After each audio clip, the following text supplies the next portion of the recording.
Everyone, welcome to the show. So, Donald Trump is backpedaling even more than he's already done on tariffs, or at least we thought he was. It's kind of a question. So, I'll get to that. But also, MAGA has they have hit Olympic levels of cope. I'm telling you, these people seriously, they deserve a medal. They are able to twist themselves into the most crazy pretzels, defending his incoherence and his incompetence. Some, though, are finally calling out the crazy. And one conservative news outlet is now positing the idea of impeachment. Yeah. So, first, I want you guys to take a look at what a member of Black Americans for Trump had to say on CNN. It is what I can only describe as a very chaotic week. And Bessent, in his press conference, said that this was all part of the plan. We were going to do this all along because we wanted to see who our partners were. And he specifically said is that if you didn't retaliate, you would be rewarded. What? That's just not how this sort of thing works. And it lets you know that there was no strategy. It was a lot of shoot from the hip. And I say this as someone, I always have to remind people that I voted for the man 3 times. This is not what I expected. So he thought he was getting the savvy businessman, Donald Trump. I was thinking about it. You know what all of this, these MAGA people, their confusion, their delusion reminds me of? Do you remember the 80s movie Private Benjamin, where they talked Goldie Hawn into joining the army? They basically sold her on the idea that, oh, it's like taking a vacation. It's so much fun. I found the scene from on YouTube from this movie. This totally reminds me of MAGA and how they're finally realizing that they were duped. They're still in the confusion phase. So take a look at this.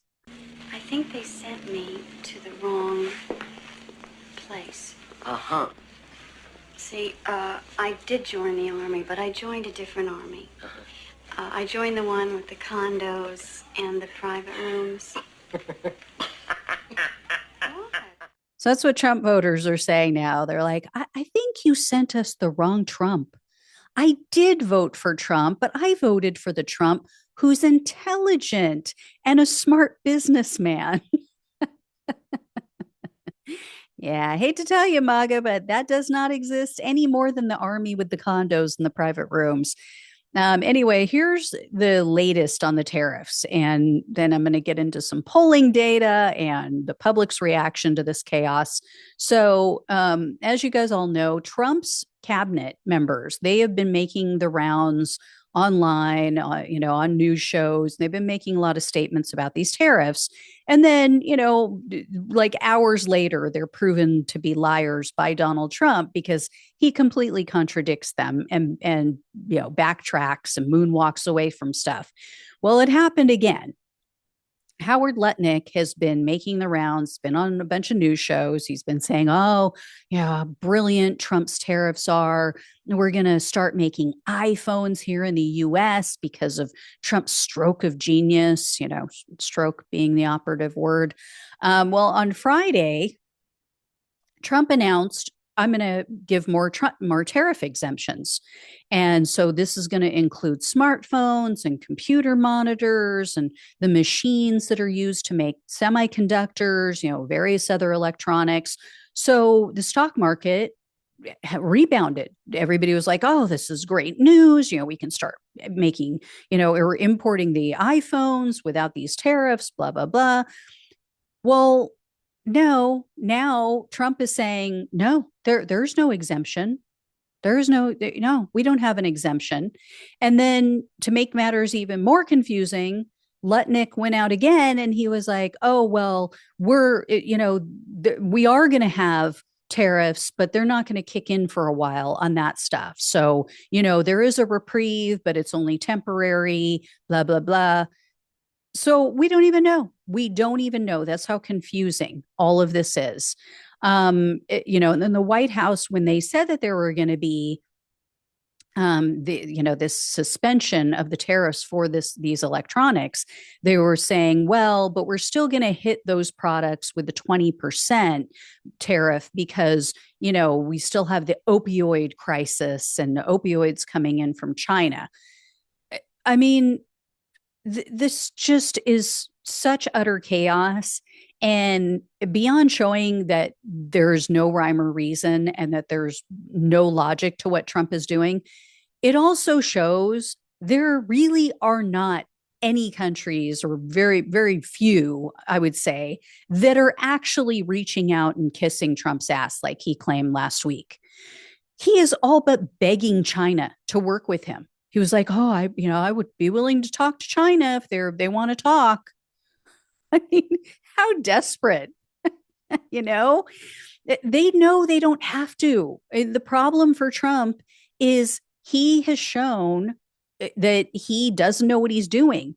And his other issue is he has to show his work this time, right? I mean, in the past, he's always been able to bullshit his way out of situations. He's been able to just make things up, and he knows his base isn't really paying attention. They're not going to do any research. This time, though, the facts are going to be on their grocery bills. The facts are going to be on their energy bills, their prescription receipts. For business owners, they already know. It's already showing up in their bottom line and on their invoices. So, case in point, there's a man I mentioned before. His name is Caleb Ragland. He is the president of the American Soybean Association, and he just wrote an op-ed for a right-wing publication, and he said in there, quote, "Like many of my fellow farmers, I voted for President Donald Trump in the past 3 elections. The president won me over with his commitment to business-friendly tax cuts, as well as his track record of reducing regulation and cutting government spending. I am one of 500,000 soybean farmers in America who feels the pain. I rely on my own farm for 100% of the income for my family and the families of our 3 full-time workers. We have 1,500 acres of soybeans on my farm. At $600 an acre, our production costs are $900,000. But in the current climate, an acre brings in only 500 of revenue, which means we're yielding 750,000, a $150,000 loss. As a businessman, President Trump must know how urgent this is. Does he? Is he? Anyway, he goes on to say the current trade war with China is a gamble with American livelihoods, especially for farmers, those of us who grew up with soil and sweat, who can't imagine doing anything else. Mr. President, I hope you hear our plea. Please make a deal with China now." Yeah, so he doesn't get it. He doesn't get it. There is no deal to be had. As of now, the majority of Trump's base is sticking with him on these tariffs. But I mean, it's gonna catch up with them. They're gonna realize sooner or later there are no deals. He is not the deal maker. He screwed up, and no, China is not begging and pleading and knocking on our door. But there are other people who have already figured out that this is a problem and they're moving away from Trump. And especially people are starting to turn against the idea of tariffs. So CBS News just released, I can speak. They just released some polling, and they conducted this on behalf of, the polling was done by YouGov, done on behalf of CBS. The numbers are not good for Trump. I have edited the stats together. This was a CNN segment. It was much longer, but because they have all kinds of copyright restrictions, I had to edit it down. So check this out. This is just going to give you the highlights of all of the different stats, all of the different polls that or not the different polls, but the different questions that they asked within this poll. Take a look.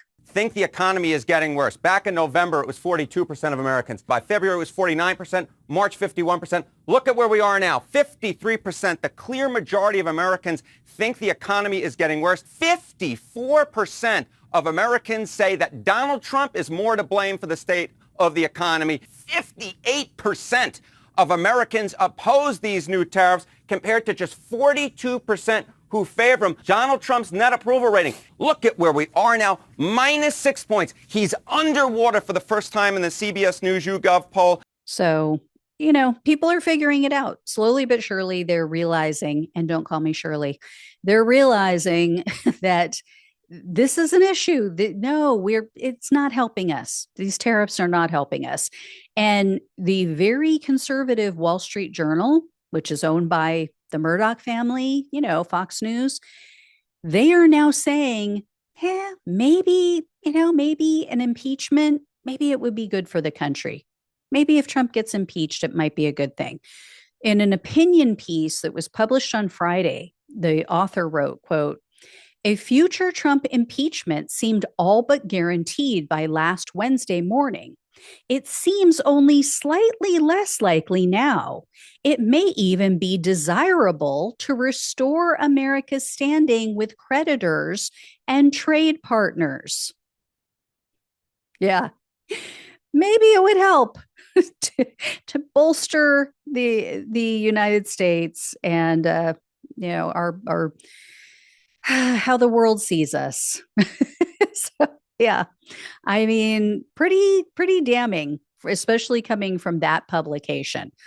And then the author went on to insult Trump's tariff plan. He compared it to, quote, asking a chicken to give birth to a lioness. So yeah, right-wing media starting to turn on Trump. Few people starting to speak out. So we'll see how long Trump voters stick with him, especially when these Trump tariff surcharges start showing up on their receipts. And remember, guys, we're not going to hear, if you're expecting everyone in MAGA, every Trump voter to come forward and beg for forgiveness, that is not going to happen. We're not going to see a big shift, at least not publicly, right? It takes courage and strength to admit that you've made a mistake. So, yeah. So you may have a bunch of them quietly quitting the MAGA movement, as they say about Jobs, but we're not going to see the majority of his supporters admitting that they screwed up. It's just not going to happen.